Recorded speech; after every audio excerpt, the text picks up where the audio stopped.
Russia's latest coastal missile exercise in the Gulf of Finland appears to mark more than routine training. On October 10, 2025, the Baltic Fleet carried out a Bastion coastal defense drill that simulated strikes on naval formations as well as remote command posts and airfields. That phrase, seemingly small in official reporting, points towards something more significant than standard maritime defense practice. It suggests the Russian military is rehearsing a rapid land attack capability under the guise of coastal defense, an evolution that carries clear strategic implications for NATO, particularly for new members Finland and Sweden, whose coastlines now form part of the alliance's front line along the Baltic Sea. The exercise unfolded with characteristic precision. According to reports, Bastion missile crews dispersed from base, established concealed firing positions along the Gulf's shores, and executed simulated missile launches based on targets detected through electronic reconnaissance. While no live missiles were fired, the scenario simulated full engagement procedures, from detection and targeting to electronic launch confirmation, giving units experience that could be rapidly translated into a real strike order. This type of training blends realism with restraint. It avoids escalation while still allowing Russian forces to practice the complete command, control, and firing cycle required for combat. At the heart of this display lies the K300P Bastion coastal defense system, which fires the P-800 Oniks supersonic cruise missile. Each Bastion battery includes several 8x8 transporter erector launchers carrying twin-sealed canisters. After deployment, crews can ready the missiles in just a few minutes, offering a fast time-to-launch window that enhances survivability and reaction speed. The P-800 Oniks itself is a formidable weapon, using a solid booster and ramjet sustainer to achieve speeds of Mach 2.2 to 2.5. It typically cruises at high altitude before dropping to near sea level for its terminal phase, making it difficult to intercept. The standard version of the Oniks has a range of roughly 300 kilometers, though Russian sources claim that the upgraded oniks-m variant can fly as far as 800 kilometers while carrying improved guidance systems designed to resist jamming and spoofing. With a warhead of around 200 to 250 kilograms, it poses a serious threat not only to naval vessels but also to land-based targets such as command centers, radar sites, or airfields. This latest drill's geography makes its message even clearer.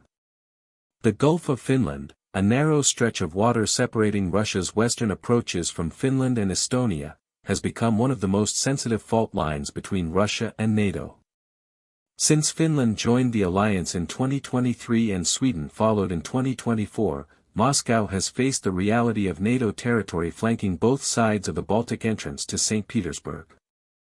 Practicing missile salvos from this region, especially against targets described as remote command posts and airfields, is a deliberate signal. It communicates that Russia retains the ability to threaten NATO infrastructure across the Gulf within minutes, even from concealed positions on its own territory. From an operational standpoint, Bastion's versatility is what makes it particularly concerning for NATO planners. Although the system is officially designated as a coastal defense weapon, its missiles can be used for land attack missions with minimal modification. Russia first demonstrated this capability in Syria in 2016, when Oniks missiles were launched from Bastion platforms against land targets. Since then, similar strikes have been reported from Crimea during the war in Ukraine, where Oniks missiles hit infrastructure along the northern Black Sea coast. The reuse of this same pattern in the Baltic theater indicates a broader doctrinal shift. Coastal defense assets are now being integrated into Russia's long-range strike network, serving as part of a flexible anti-access and area denial system designed to restrict NATO freedom of movement. When compared to NATO's own coastal strike systems, the contrast is striking. The alliance's primary weapons, such as the Naval Strike Missile, NSM, and Harpoon, are subsonic and emphasize stealth, precision, and network targeting. Their ranges typically fall between 180 and 240 kilometers. By contrast, the Oniks trades subtlety for speed and payload, drastically reducing the time available for defenders to respond. A supersonic missile traveling at over 2,500 km per hour can cross 300 km in under 8 minutes, giving almost no warning for air defense systems to track and intercept it. For NATO command centers and airbases located within this radius, the Bastion represents a fast and lethal threat that could disrupt reinforcement operations or disable logistics nodes before they can react. Beyond the technical dimension, the exercise also serves a political purpose. Russia's demonstration of Bastion readiness in the Gulf of Finland is a calculated reminder that despite NATO's enlargement, Moscow retains regional strike tools capable of reaching across borders at short notice. It reinforces a sense of vulnerability among new alliance members and challenges NATO's ability to secure its northern flank. For the Kremlin, such exercises provide both deterrence and leverage. They signal strength to domestic audiences while complicating the strategic calculus of neighboring states. For NATO, they raise uncomfortable questions about the speed and survivability of its command infrastructure in the event of a crisis. The land attack implications of the Bastion system also fit neatly into Russia's evolving doctrine of escalation management. By maintaining the ability to deliver fast, precise strikes on critical nodes without necessarily crossing into large-scale warfare, Moscow aims to create ambiguity and psychological pressure. The rehearsal of these options, especially against simulated, remote command posts and airfields, suggests a focus on decapitation or paralysis strategies intended to disrupt NATO decision-making early in a confrontation. The Gulf of Finland, with its dense concentration of ports, airbases, and radar sites, offers an ideal testbed for this type of hybrid deterrence posture.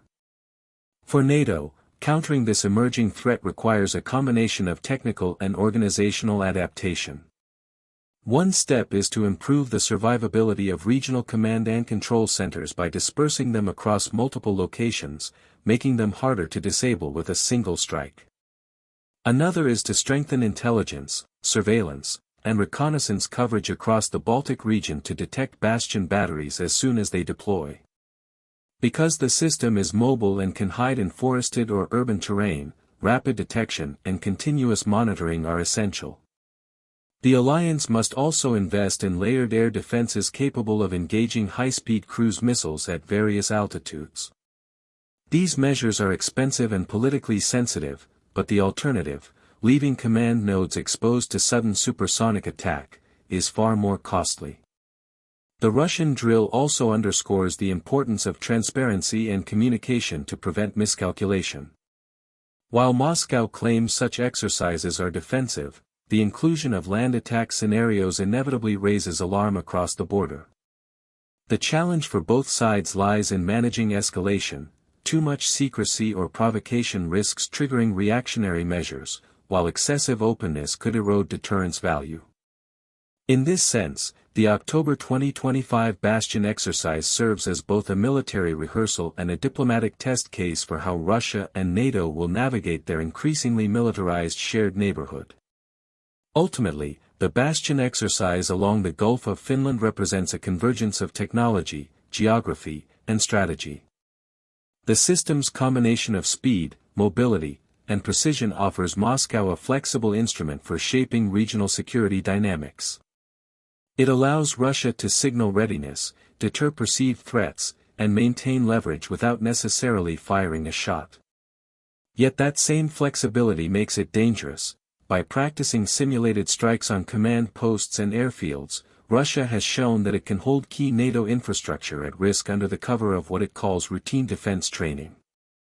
For the alliance, the lesson is clear. In the modern Baltic theater, deterrence is no longer about counting ships or tanks, it is about resilience, reaction time, and the ability to absorb and adapt to surprise. As both sides continue to refine their strike and defense networks, the margin for error narrows. Exercises like this one, though bloodless on the surface, reveal the underlying tension shaping the post-expansion security order in Northern Europe.